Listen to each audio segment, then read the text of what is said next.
사도행전 강해를 시작한 것이 2019년 6월 달이었습니다. 오늘 사도행전 28장 말씀을 함께 읽었습니다마는 그것도 강해를 시작을 해서 지금까지 몇 년 걸렸느냐면 4년 걸렸습니다. 맨 처음에 이 사도행전 강해를 시작을 하면서 앞에 걸었던 이 캐치프레이가 액트 29.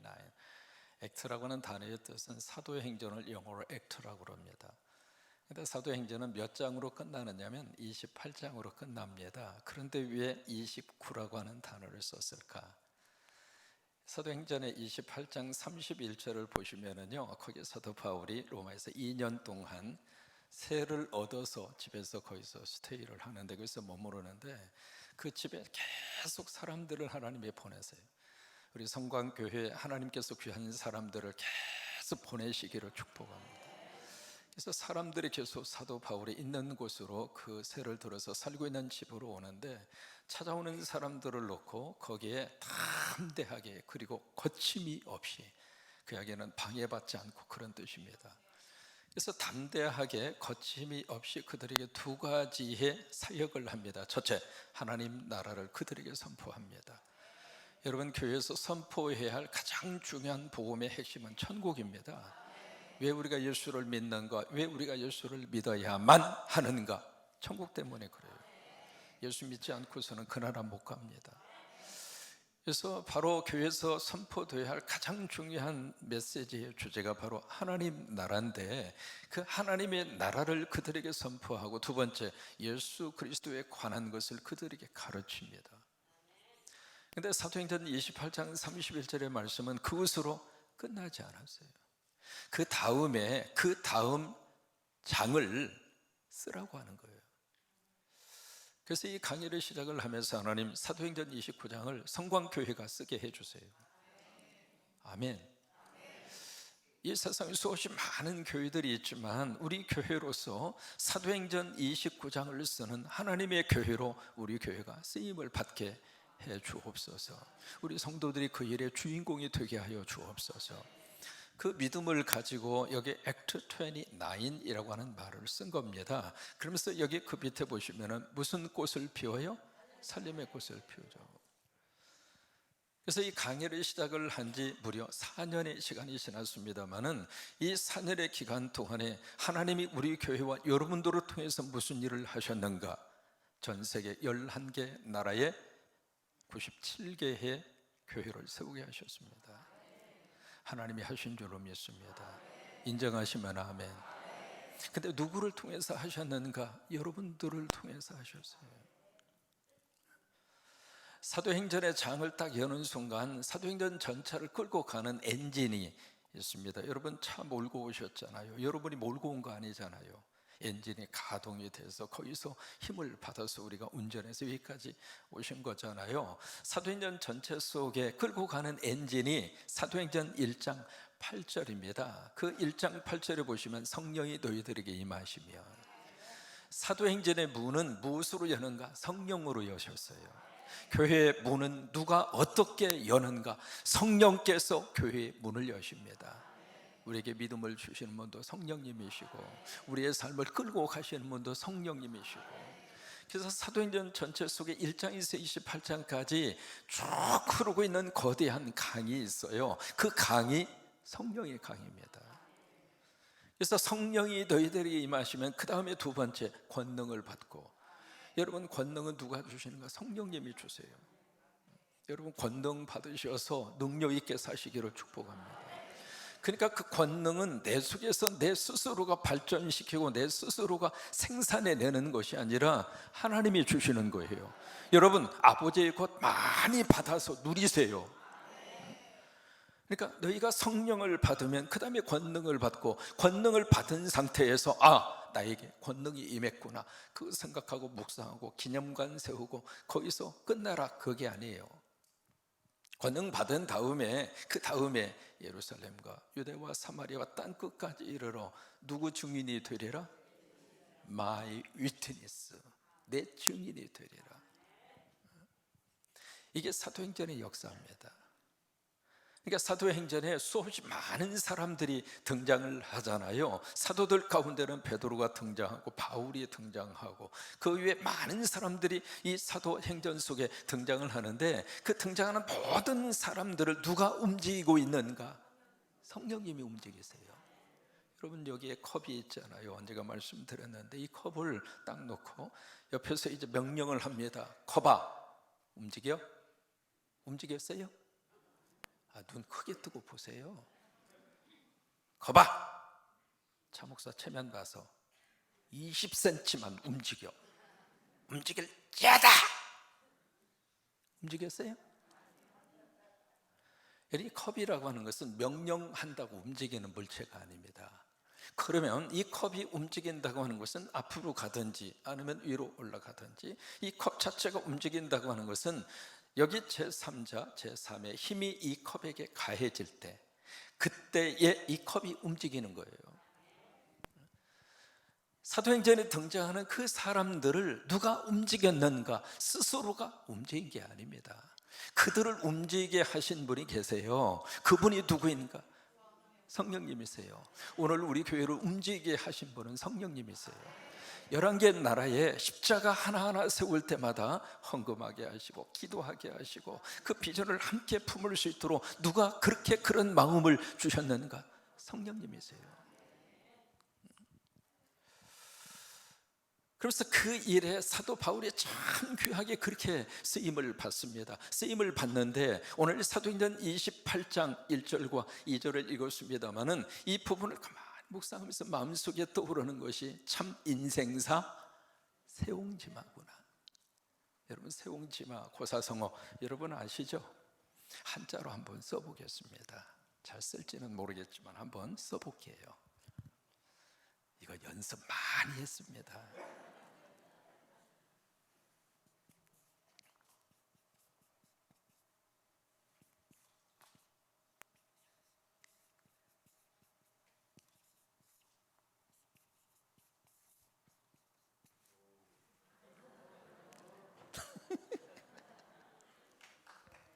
아니, 박수 치기 제가 쓰고 제가 대견스럽습니다. 식당에 이제 데이트하는 남자 여자가 딱 들어와서 이제 밥을 먹으려고 딱 그 주문을 한 다음에 벽을 딱 보니까 이 글씨가 붓글씨로 쫙 써져 있는 거예요. 그러니까 여자가 남자한테 물었어요. 저 뜻이 뭐야? 그러니까 남자가 하는 말이 남기지 마. 그러니까 이건 자신 있게 알겠는데 이 글씨가 너무 어려워서 무슨 말인지를 몰랐는데 남기지 마. 그 두 분이 반찬 다 먹었대야.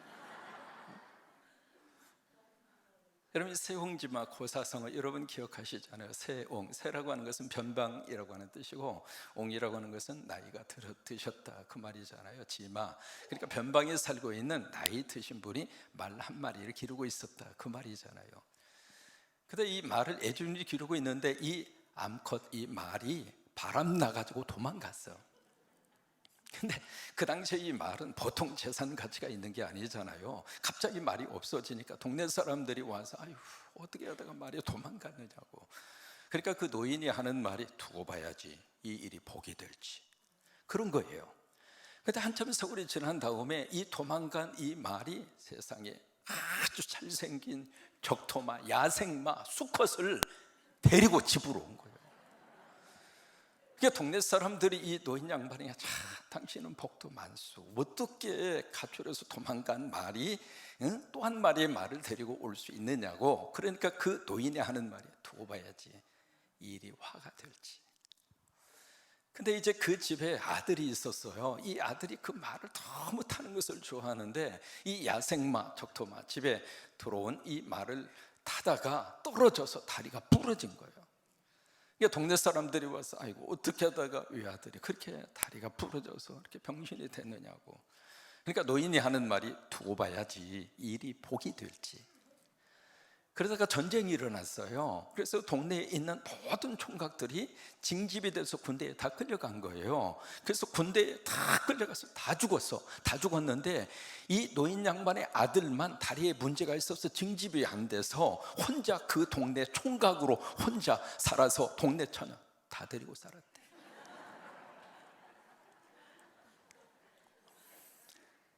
여러분, 이 인생사 세홍지마지만 참 많은 것을 생각을 하게 하잖아요. 사람이 살다 보면 좋은 일만 있는 게 아니구나, 또 나쁜 일만 있는 게 아니구나. 좋은 일이 우리가 만나면 또 나쁜 일도 만나고, 나쁜 일을 만나면 좋은 일도 만나고, 또 하나 이게 좋은 일이 계속 좋은 상태로 지속되는 것은 아니구나. 좋은 일이 나쁠 수도 있고 나쁜 일이 좋을 수도 있고, 그것이 바로 인생사 세옹지마라고 하는 말을 통해서 우리가 알게 되는 그런 삶에 대한 교훈인데, 이 사도행전 28장에서 바로 그것을 느낄 수 있어요. 사도 바울이 지금 예루살렘에서 체포가 돼서 가이사라 그 항구를 출발하잖아요. 그래서 어디까지 가느냐면 거기에 루시아라고 하는 무라라고 하는 항구까지 도착합니다. 거기까지는 사도 바울이 탄 이 배가 순풍을 맞이했어요. 그래서 순풍을 타고 이 배가 아주 항해를 편하게 거기까지 갑니다. 근데 무라라고 하는 항구에서 알렉산드리아라고 하는 배로 갈아타잖아요. 갈아타고 그 다음부터 여기 그레데라고 하는 섬의 미항, 거기에 도착할 때까지는 아주 힘들었어요. 그래서 사도행전 28장을 보시면은 간신히라고 하는 단어가 3번 나옵니다. 겨우겨우 거기까지 도착을 한 거예요. 그 다음에 거기 미항에서 다시 한번 그들이 항해를 시작을 합니다. 근데 그때부터 유라굴로라고 하는 엄청난 허리케인을 만납니다. 무려 14일 동안 죽을 고생을 합니다. 그러니까 여기 바울의 인생을 가만히 들여다보면 이 27장에서도 이 항해하는 여정에서도 순풍을 만날 때도 있고, 그리고 강풍을 만날 때도 있고, 인생사 세옹지마라. 그렇게 해서 이제 바울이 도착한 장소가 오늘 1절에 보시면은 어디에 도착하는가? 멜리데라고 하는 그 섬에 도착을 합니다. 그래서 1절에 그렇게 말씀이 기록이 되어 있죠. 1절에 같이 한번 보십니다. 누가? 우리가. 복수예요, 복수. 우리가라고 하는 이 단어 속에 지금 누가 포함이 되어 있는가? 사도행전을 쓰고 있는 사람이 누가 사도행전을 썼죠? 누가가. 누가가 이 속에 포함이 되어 있는 거예요. 우리가라고 하는 이 단어 속에. 그래서 이 사도행전 속에 사도 바울의 여정을 가만히 지켜보면은요, 아주 자세하게 기록이 되어 있어요. 왜 그럴까요? 함께 한 거예요. 그래서 우리가라고 하는 이 단어 속에 누가가 포함이 되어 있는데, 누가만 거기에 함께 동행한 것이 아니라 마게도냐 사람 마게도냐에서 온 사람도 같이 동행을 해서 같이 사도 바울과 같이 로마로 지금 항해를 하고 있는 거예요. 근데 그 우리가 어떻게 됐는가? 구주가 됐어요. 살아났다, 그 말이에요. 그 표류를 하면서 14일 동안 완전히 절망적인 상황 속에 있던 그들이 어느 한 섬에 딱 도착을 합니다. 그 섬의 이름이 뭐예요? 멜리데라고 하는 그 섬에 딱 안착을 하는데, 그러고 나서 우리가 살았구나. 그러면 그들이 운이 좋아서 살았을까요? 아닙니다. 어떻게 하다 보니까 그들이 태풍을 뚫고 그들이 안전하게 목숨을 건졌을까요? 아니에요. 사도행전 23장 11절 때문에 그들이 살아난 거예요. 바울이 예루살렘에서 체포를 딱 당하고 재판을 받아요. 재판을 받는데 하루 종일 사내들인 그 재판장에서 재판을 받고 나서 그 밤에 완전히 기진맥진한 상태 속에 있는 바울에게 누가 나타나셨는가? 주님이 바울의 곁에 딱 서신 거예요. 여러분, 힘들고 어려울 때 주님이 여러분의 곁에 서시기를 축복합니다. 우리가 자녀들을 위해서 기도하는 거예요. 하나님, 우리 자녀들의 곁에 주님이 서 계셔 주시옵소서. 그래서 바울에게 주님이 나타나셔서 2가지의 말씀을 하십니다. 첫째로, 담대하라, 용기를 가져라. 여러분, 세상이 우리에게 용기를 주는 게 아닙니다. 예배드리면서 말씀을 통하여 용기를 주시고, 찬양을 통해서 용기를 주시고, 기도를 통해서 용기를 주시고, 그래서 담대하라, 용기를 가져라. 그러면서 그 다음에 하시는 말씀이 네가 예루살렘에서 나의 일을 증언하리라. 한 것처럼. 누구 일인가? 예수님의 일이에요. 그 예수님의 일이 바로 십자가 부활이거든요. 그것을 예루살렘에서 네가 나의 위트니스가 돼서, 나의 증인이 돼서 증언한 것처럼 장차 네가 로마에서도 나의 일을 증언하여야 하리라. 사명이 있으면 하나님이 끝까지 우리 생명을 보호하십니다. 하나님께서 주신 그 미션이 끝날 때까지, 하나님이 주신 그 목적과 사명이 끝나기 전까지는 하나님이 우리 목숨 놓지 않습니다. 끝까지 보호하십니다. 하나님 우리나라를 그렇게 쓰시기를 원합니다. 우리나라를 그렇게 보호하시기를 원합니다. 보세요, 우리나라가 짧은 역사를 통해서 여기까지 오기까지 뭐가 있었는가? 하나님이 기뻐하는 일을 하는 나라로 하나님이 우리나라를 쓰신 거예요. 전 세계에서 인구 대비 선교사 파송 1등 국가가 어디일까요? 한국입니다. 숫자는 미국이 많아요. 인구가 많으니까 그렇죠. 근데 숫자 면에 있어서는 우리가 미국보다는 작아요. 작은데 인구 대비로 보면 미국은 2억 4천만 명이잖아요. 대한민국은 5천만 명이잖아요. 그러니까 인구 대비로 보면 선교사 파송 1등 국가가 한국이에요. 하나님이 기뻐하는 일을 감당하고 하나님이 주신 사명을 감당하면 폭풍우 속에서도 하나님이 그 생명을 보호하시고, 그 나라를 보호하시고, 그 민족을 보호하시고, 여러분 끝까지 이 사명을 붙들고 사는 우리나라 민족이 되기를 주의 이름으로 축복합니다. 그래서 사도행전 23장 11절 말씀 때문에, 그래서 여기 바울이 그 지중해 속에 숨을 당하지 않고 하나님이 그를 살리신 거예요. 그때 바울을 살리니까 바울과 함께 있었던 276명도 살아난 거예요. 하나님이 성광교회를 들어 쓰시는 동안에 군산을 들어 쓰시기를 바랍니다. 그래서 1절에 보시면 그들이 구조가 딱 됩니다. 그러고 나서 딱 확인을 해보니까 그 섬이 멜리데라고 하는 섬이에요. 그 섬이 지금은 몰타 공화국입니다. 다른 식으로 이제 말타 공화국, 그렇게도 표현을 합니다. 몰타나 말타나 같은 뜻입니다.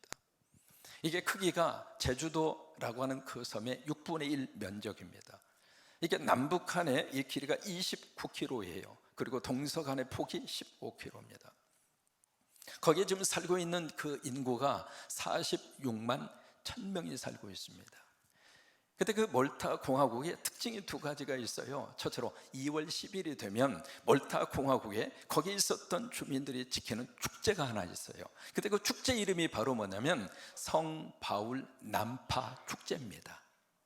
영어로는 The Fest, Fest라는 게 축제거든요. of Saint Paul, 바로 성 바울 그 말이거든요. shipwreck이라고 하는 것은 배가 난파됐다 그 말이에요. 근데 그것을 2월 10일이 되면 몰타 공화국에서는 그 축제를 지킵니다. 이게 바울에게 있어서는 그 난파의 그 나쁘고 안 좋은 일로 여겨지는 그 일이 몰타 공화국의 사람들에게는 복이 된 거예요. 인생사 세옹지물. 참 바울에게 있어서는 14일 동안 그의 목적지는 몰타가 아닙니다. 멜리데가 아닙니다. 로마예요. 그래서 모든 계획이 다 틀어졌잖아요. 그리고 모든 스케줄들이 전부 다 엉망이 됐는데 그 나쁜 일이 이 몰타 공화국의 사람들에게는 복이 된 거예요. 두 번째로 이 몰타 공화국의 전체 주민의 98%가 크리스찬입니다. 거기에는 바울 기념 교회당이 우뚝 그렇게 서 있습니다. 그래서 멜리데라는 이 섬에 이 사람들이 불시착을 했어요. 근데 2절에 보시면은 그 섬 주민 사람들이 어떤 모습으로 그들을 대했는가, 2절에 보시면은 비가 오고 날이 찹니다.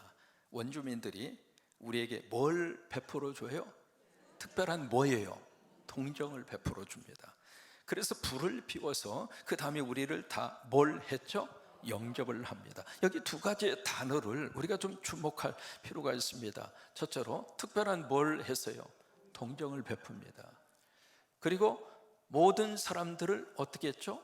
영접하고 환영을 합니다. 이 두 가지 모습을 지금 누가 보여주고 있는가? 그 메리데 섬에 살고 있는 원주민들입니다. 여러분, 그 사람들의 입장으로서는요, 오늘날 갑자기 큰 배 하나가 난파가 되더니 거기에서 한두 명도 아니고 20명도 아니고 276명이 갑자기 헤엄을 치고 자기 선물로 다 피신해서 오는 거예요. 그러면 그 사람들을 봤을 때 원주민들의 입장으로서는 어떤 생각이 들까요? 이게 적인지 친구인지 어떻게 알아요? 해적된지 아니면 이 섬을 공격하기 위해서 온 사람인지 어떻게 합니까? 근데 여기 있는 사람들이 그들을 하나도 따지지 않고 뭘 했는가? 동정했어요. 여기 동정이라고 하는 말을 영어로 뭐라고 쓰느냐면 compassion이라 그래요.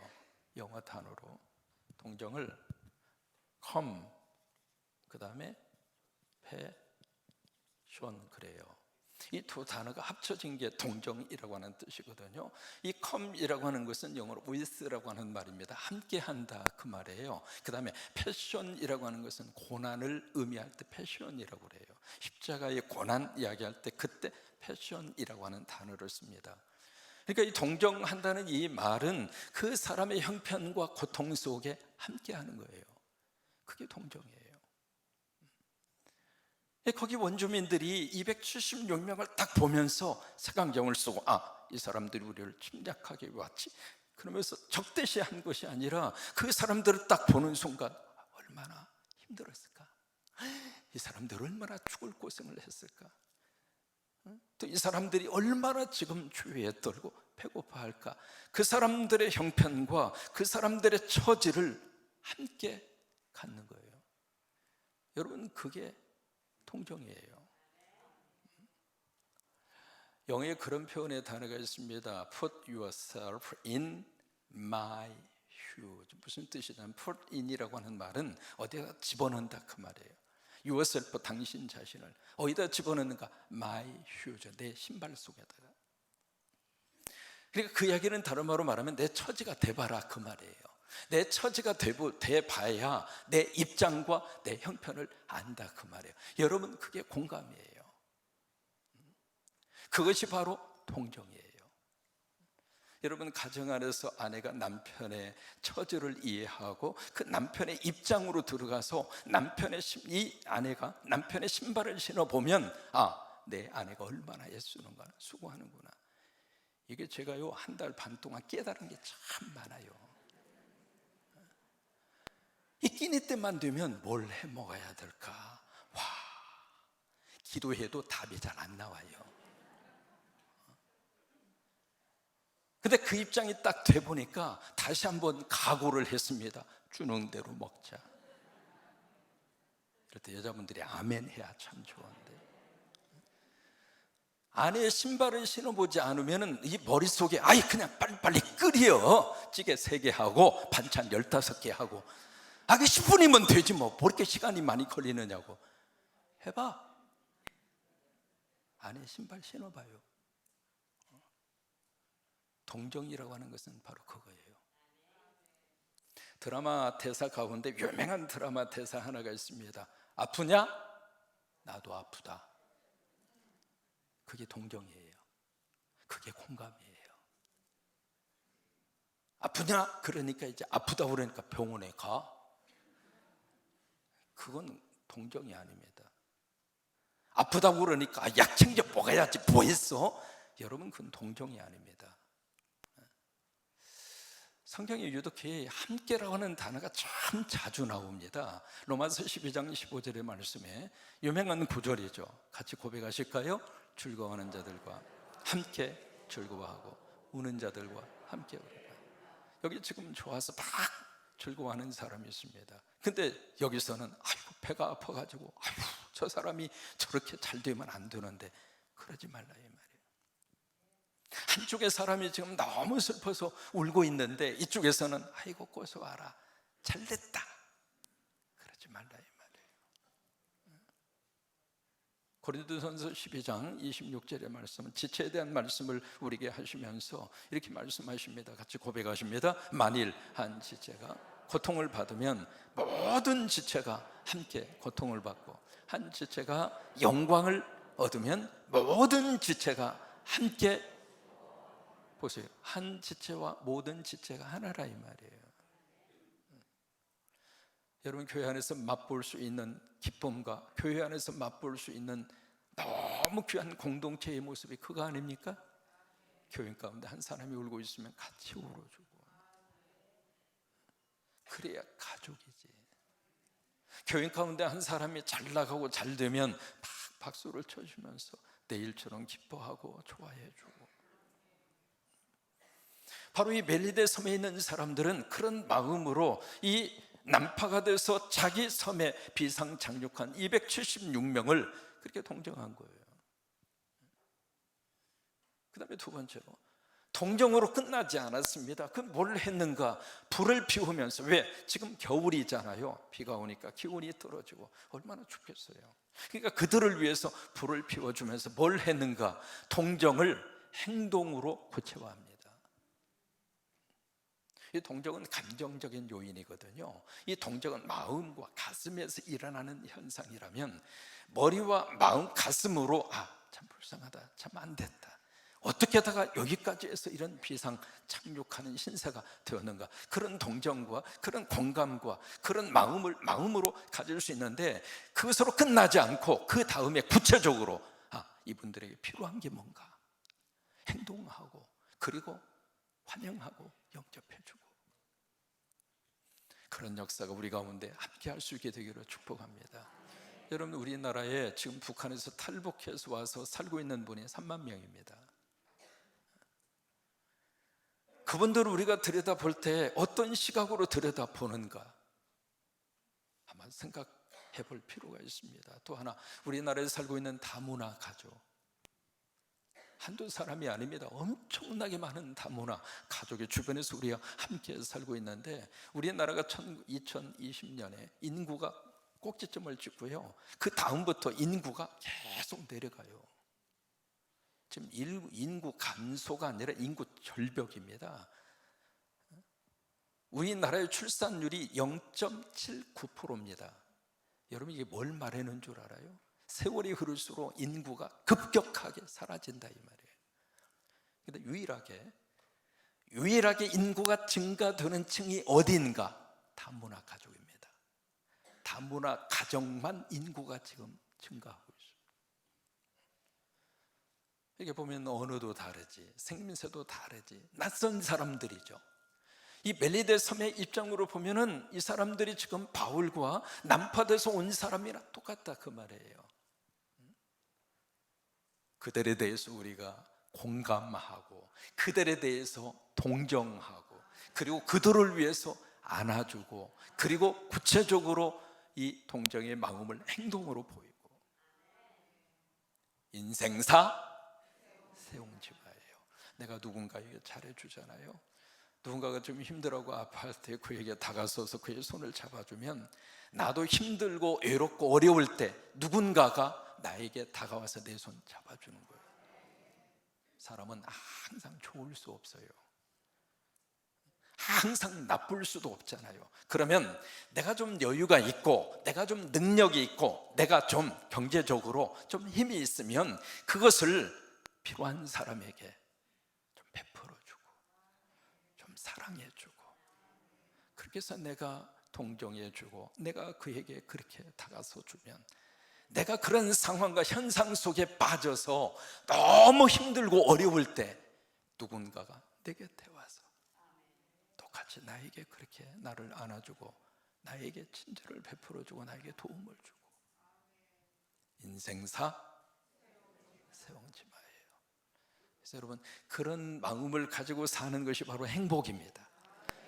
큰 행복도 우리에게 필요하겠습니다마는, 매일매일 우리의 삶의 그 속에서 누군가를 동정하고, 누군가를 공감하고, 그에게 공감의 마음으로 사랑을 베풀어주고, 여러분, 그게 인생의 행복이잖아요. 오늘 행복이라고 하는 이 복음 성가를 통해 다시 한번 결단할 수 있게 되기를 바랍니다.